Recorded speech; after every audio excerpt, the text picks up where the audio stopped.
And Mr. Abdullah, if you can hear me, Joe Aguayo here. I saw a tweet where you actually said that only a third world country could have a court that nullifies an election that involves 16 million people. What are your thoughts exactly in that tweet? What are you saying? Yes, thank you very much, Joe, for having me in your discussion. I think my tweet was very clear. I mean, election is about the will of the voter. It's not about whether IEBC, transmits results or does one or two things. The substratum, the gist, the very foundation of an election is the expression of the free will of the people. And the law of this country and any country in this world is that as long as that will is ascertainable, is known, it must be respected by the court. So the point I was making is that, it's only a third world court like our court here that could make such a drastic decision of overturning 16,000 voters who made the decision as to who the president is, which in a situation where the court agreed that the decision they made was certain, that was not in dispute, the result was known, and the only problem they had was the limited problem of transmission. Does it really matter whether it's transmitted? Let me finish. Does it matter whether it is transmitted electronically or it is transmitted on the back of a donkey? It doesn't. But wasn't the thrust of their case, the petitioner in this case, that actually there was a problem with the transmission, and the problem was so big that it was not easy to verify what actually had happened, so that in fact the numbers did not matter much because nobody knew, at least according to them, how we had arrived at those numbers? If you have a problem with the transmission, as John Kerry, former secretary of the American government, put it very bluntly, go back, retrace back your steps, and go to that document. Go to Form 34A. That is where the results were declared in the polling station. If that is not disputed, and not a single person disputed on the results that were declared in the polling station, what is the problem? But there were questions that were raised about the integrity of those forms, that some of them did not have serial numbers or security features, that it was in fact difficult to know whether they were the genuine forms or not. My friend, I've been a lawyer for 25 years. I've never seen a hopeless case like the one that brought to the Supreme Court. And that the court agreed with it was a tragedy of monumental proportion. It was a travesty of justice. I have never seen a hopeless case like the one NASA argued in court. And it is, it's unbelievable. Of course, when you practice in the Kenyan courts, you should not be surprised. But what surprised me most is that the court gave credit to a most hopeless suit. Okay, just hold it there, because I have some of your colleagues here. I want you to hear what they have to say about your sentiments, and then you can respond.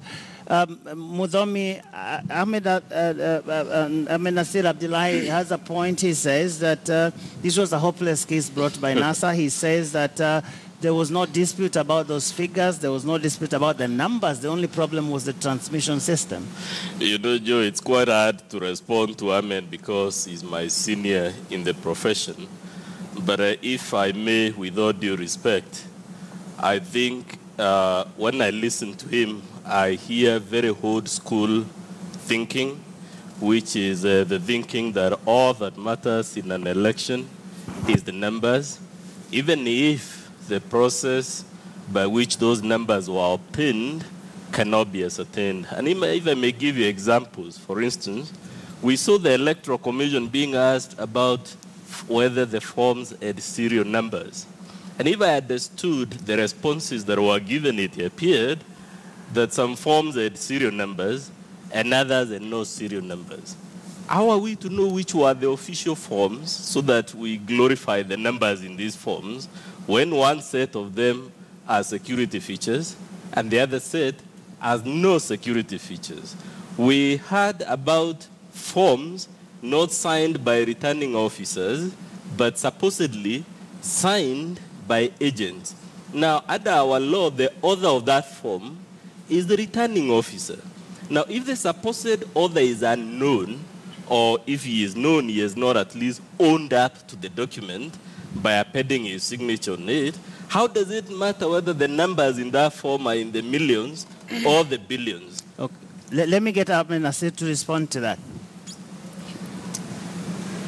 Yes, Ahmed Nasir, if you are still with us, I'm sure you heard what your colleague Mudomi, the Ankolu, talked about. What do you say to that? No, I've heard what Mudomi said, and with respect, it's completely off tangent. First, there are certain forms that do not need to have serial numbers. The law is very clear. The regulations are very clear. There are certain documents, and they are listed that should have serial numbers. This form 34A, B, C do not need to have serial number. Look at the regulations. Secondly, he's talking about signature of a returning officer. Why should the omission of a returning officer to sign a document disfranchise a voter? It is unheard of anywhere in the world that an election can be invalidated because Tom, Dick, and Harry, instead of signing on the dotted line, took off before time. It's unheard of. There is so many case law, anywhere in the world that says that whether they sign or not, as long as you can ascertain the will of the voter, that's the end of the damn story. Okay, I have Felix Owor here, who is also an election law expert. Felix, what do you have to say about what Ahmed Nasir is talking about now? Well, with all due respect to our senior, and Ahmed Nasir is one person that I personally really respect. But I think on this particular one, the defense got it a bit wrong. And I think the defense substantially relied on the jurisprudence of 2013, where it was widely held that an election that is widely illegal or an illegality cannot vitiate an election. The senior lawyer, I'm sure, is aware of the case of Morgan versus Simpson, where Lord Denning held that if an election is held substantially in an illegal manner, it vitiates the result, it undermines the result irrespective of the outcome. And that, I think that is the new jurisprudence that is coming from the 2017 ruling, which I largely support. Ahmed Nasir? I agree with my friend, Morgan and Simpson was an election about a councillor in England. Here we are dealing with 14 million votes who are electing a president.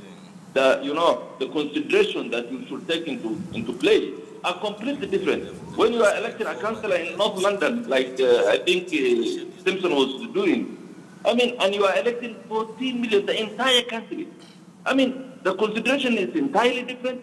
The circumspection of the court is entirely different. The case law is entirely different.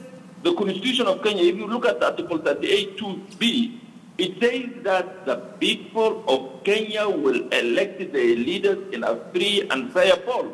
And then you have a judge that tells me that who was the returning officer did not sign and I'm invalidating an election.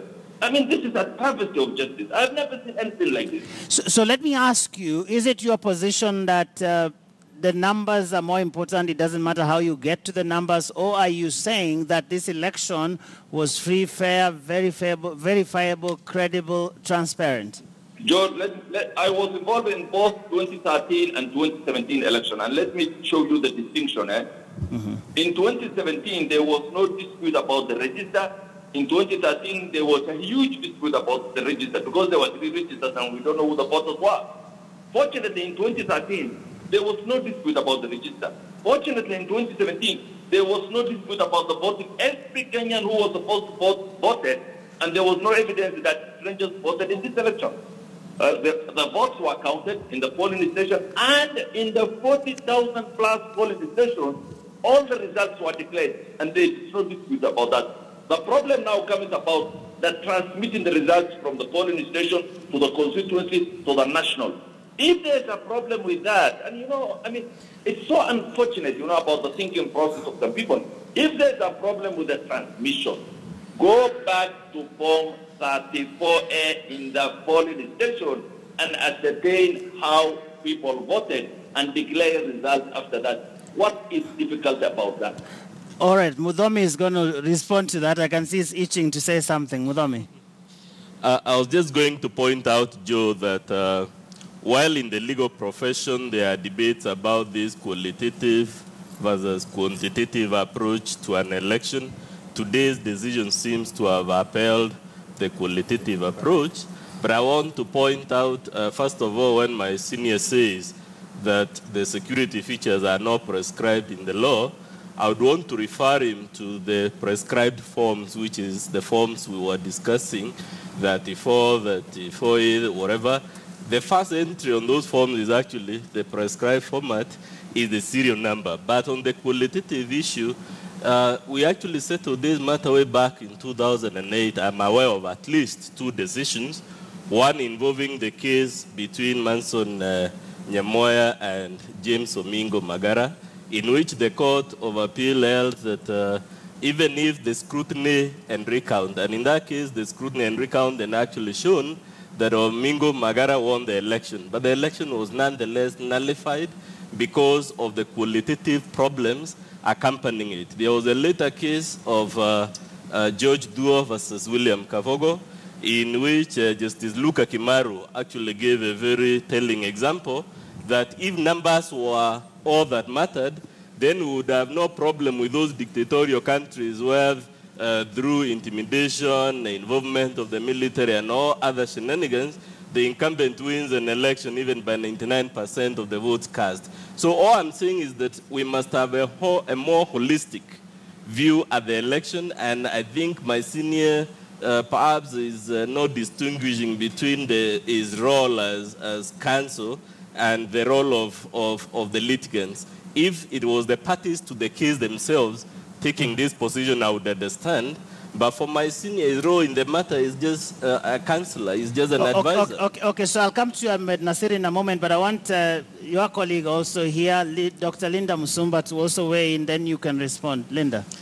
Thank you, Joe, and of course with due respect to my teacher, Ahmed Nasir, I just wanted to find out from him what his views are with regard to, because I've heard him say several times that such and such has not happened anywhere in the world, and therefore we ought not to be the ones to start.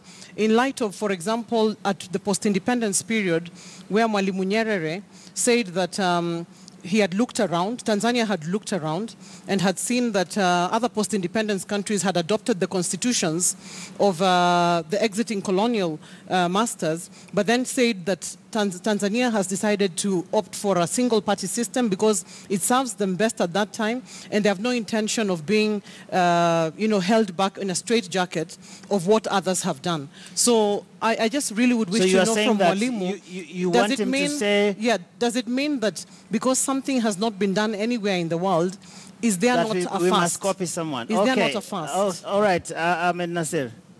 Linda, good to hear from you. I'm glad you're in the panel. But one thing is very clear. First, let us first appreciate that we have not seen the reasoning of the court. So we don't know really, the parameters or, the defining features or even the contours of this case judgment. But you see, I know all these judges. Some of them were my teachers, some of them were my classmates, some of them, I know all of them. I know their thinking. I know their reasoning. But what shocks me and what I need to restate time and again is that I have never seen, I have never heard of a court anywhere in the world where, imagine an election of a president in a country where the entire eligible vote, and then you tell me that you nullify that election because Form 30-something has not been signed by a returning officer, or a transmission, when it was being transmitted, there was a problem because of the data, there was a logjam in the system, and I'm nullifying the election. That is poor. So in your view, Let me finish. Yeah. That is a poor, pathetic judicial reasoning, and I'm ashamed that certain jurisprudence can be espoused in Kenya, that because transmission problems were faced by the IEBC, you not. That's a disgrace. That's a disgrace. Okay, so let me put this question to you as we wind up, Counsel. In your view, is there any circumstance in this country under which an election can be nullified? And if yes, what would that be? Yes, if you listen to my submission, I said, for example, if there were 20,000 Ethiopians who voted, that will entitle the election to be considered to be nullified. If you allow people who are not registered to vote, and they vote, that is another issue. If, for example, instead of the secret ballot, IEBC brought something like Mololongo or some strange system, that will entitle. But if you look, I mean, you know, this has not happened just in Kenya. It has happened in Canada, it has happened in America, it has happened in India. And the courts will always tell you that there is no country in this world that can organize a perfect election. Imperfections are part of life, and administrative problems, you know, can never be used to invalidate elections. All right. Thank you very much, lawyer Ahmed Nasir Abdullahi, representing President Uhuru Kenyatta in this case. We really, really thank you for your time this evening, sir. All right, ladies and gentlemen, I'm sure you'd want to continue with this, but I wanted us to help our viewers a little bit with the IABC question. We've seen some people talking about, oh yeah, we need to have changes.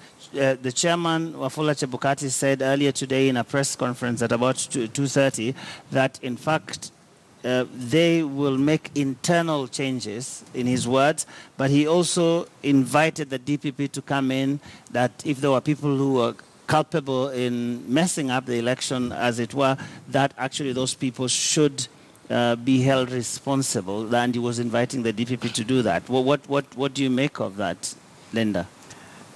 Joe, I think firstly let me say that as the captain of that ship, if the IEBC, if these elections had happened in a manner that was laudable, people thought that it was free, it was fair, in fact no election petition was mounted, and everything had gone well, and all praise was, you know, was actually heaped on IEBC, I think the captain of the ship would have been happy to take the praise and would have appreciated the praise. But we have now, on the other hand, an election petition that came, you know, that was brought to court, and then the results are as we saw them today, where, of course, the first respondent, being the IEBC, was singled out for a number of things, of course, the details of which we shall know when the judges render their judgment. But we've seen the chairman of the IEBC say that he was not specifically mentioned, and for all intents and purposes, you know, open up his house for other members to be looked at. So what would you like him to do? What would you rather I think as the captain of the ship, you take responsibility.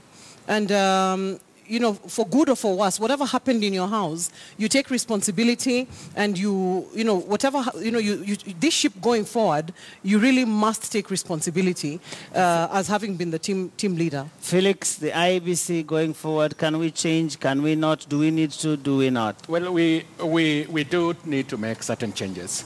And what kind? Targeting the secretariat. Let us not forget, it would be suicidal for us and catastrophic to think of holding elections within 60 days and throw the entire IEBC out. This is what I would urge. The commissioners the commissioners have been in office for about 9 months. I would leave the commission, but target the secretariat. In fact, as Linda has rightfully pointed out, the majority decision has actually indicted the IEBC, the secretariat, who was technically the first respondent. The proper thing to do would have been to expect a resignation from Ezra Chilob and a few others. I don't think, in light of what has been said, that the secretariat and the CEO should continue to hold that office. I've said this in the past. When IEBC makes a mistake, people die. 30 people died around the country. Mm-hmm. It's different from when I make a mistake. It's personal to me. But I would urge caution. 60 days is a short time. I welcome what Chebukati has said. But also, let me say this. I've said it in other forums, that Chebukati is so innocently naive. I mean, if you look at the investigation into the server, his password was used 9,000 times to log into the IEBC server. Now, that is a mistake, right there. Okay.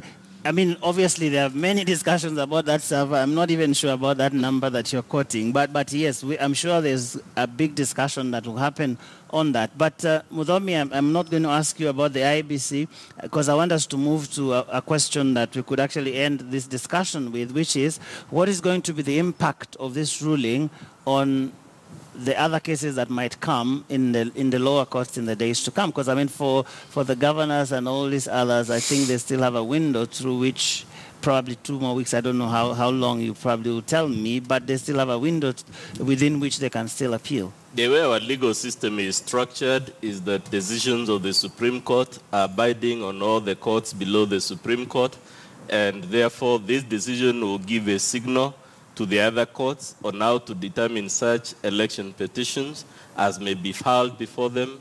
In 2013, the decision had a knock-on effect on all the other cases, which tended to be dismissed. I would imagine this time, those who have good evidence and have a credible case would start much higher prospects of succeeding in the relevant election court than they had in the 2013 electoral cycle. Now, Felix, the last question I'll ask you is not about the effects, but rather the question of international observers. I mean, they troops to different venues around Nairobi to say this was free, fair, credible, and so on. And right now, many of them are falling over themselves to hail the decision of the Supreme Court. Based on what the Chief Justice said, do you see the role of election observation taking a different turn, that perhaps they would concentrate more on the entire process than seeing people voting, queuing nicely and voting and votes being counted and so on, and then they say, yeah, this looks like a good election? Absolutely. I mean, this election and the decision of the Supreme Court must bring into question the role of international observers.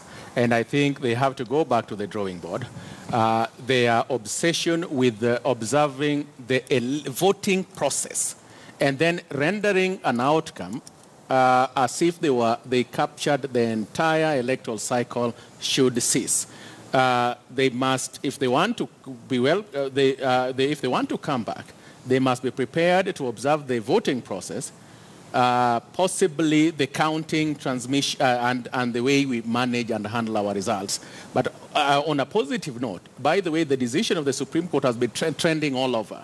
The Ghanaian Parliament was actually to discuss the impact of the Supreme Court in the afternoon. And I saw a Twitter handle from Uganda, where Ugandans have actually offered to take our Supreme Court judges and replace them with their entire judiciary from the Supreme Court all the way to the magistrate. And they encourage us that we can take them for free. Interesting. So Linda, as we wind up, going into this new election that must happen within 60 days, we don't know exactly when it's going to be within that period. But what do you think as a country we should pay closer attention to, both in terms of the learnings that we've got through this entire process, but also what's truly important now with the wisdom of hindsight in our election based on how it's been reorganized? For sure, Joe, there will be lessons that we're going to learn from this particular election when you look at it, against the background of the 2013 elections. Of course, going forward, we want to ensure that both the qualitative and the quantitative aspects of the elections process are going to be sound. We certainly don't want to be in this position again, because there's a country to run. There are things that must take place that we do on a daily basis and that must go on. So we really have to get it right this time. So as much consultation as there can be across party lines, across interest groups, across stakeholders, that's extremely important. I think going forward, it's in our interest, all of us, to be able to ensure that we actually get it right. I think, Joe, your viewers also may be interested to know that between now and when we actually have the presidential election finalized, Article 134 of the Constitution talks about the exercise of presidential powers during temporary incumbency. This means that our president currently can only exercise so much power. It is not, there are certain things that he cannot do. And of course, when the president is limited in that way, it of course will affect all of us.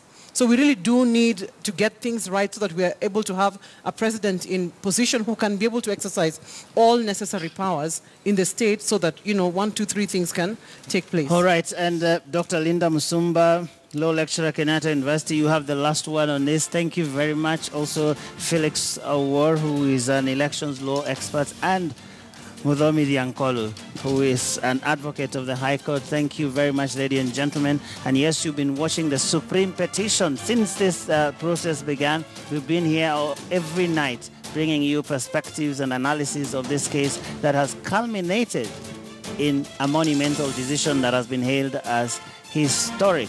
And I think there will be lots of conversations going on about this, especially considering what Ahmed Abdullahi, for instance, was saying about it. So thank you very much for being with us throughout